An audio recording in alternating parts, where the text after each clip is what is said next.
Yo mga idol, musta? Mandrag mga sports TV nga pala.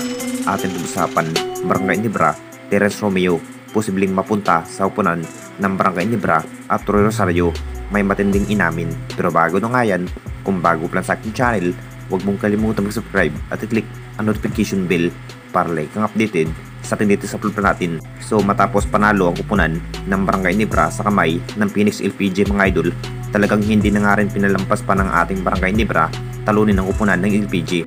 Akala na nga rin ng lahat mga idol, talagang matatalo nga ang upunan ng ating Barangay Nibra dahil lamang na lamang nga ang upunan ng Phoenix LPG dito mga idol sa unang quarter. Pero binawi naman ni Scotty sa second quarter mga idol.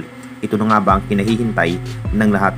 Mukhang naghanap pa rin ang ating Barangay Nibra ng bagong player. Isa na nga rin ang Terence Romeo sa upunan ng Barangay Nibra ngayong Commissioner Cup.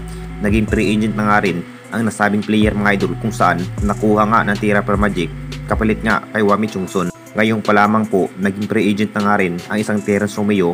Talagang plano sana ng ating Jinkings kunin bilang player itong si Terence Romeo mga idol. Nakita naman nating lahat kung anong naging performance ni Terence Romeo bilang point guard. Lakas pa rin sa outshot maker mga idol. Sobrang lumakas na nga rin ang Barangay Nibra ngayong season na may Terence Romeo ng Barangay Nibra. Talagang lumakas na nga rin ang nagiging puwersa ng ating Barangay Nibra ngayong Commissioner Cup kapag matutuloy na nga ang nasabing player na si Terence Romeo. Jackpot na nga rin ang Barangay Nibra dito kung sakaling makapagdesisyon ang isang Terence Romeo na matutuloy sa Jinkings. At dito na naman tayo sa isa pa nating balita, Troy Rosario, matinding inamin. Alam naman natin lahat mga idol, talagang matinding laban na nga rin ang naging ipinakita ang nasabing player na si Troy Rosario mga idol sa upunan ng ating Barangay Nibra laban nga sa upunan ng Phoenix LPG.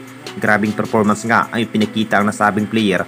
Pinatunayan na nga rin ni Troy Rosario mga idol, hindi na rin basta-basta na matalo lamang ang upunan ng Jinkings dahil mas pinalakas na nga rin. Tuwang-tuwa nga ang Ginebra management mga idol sa naging performance ni Troy Rosario. Talagang pinataong nga ang kupunan ng Phoenix Fuel Master mga idol sa debut game ng ating Barangay Nibra.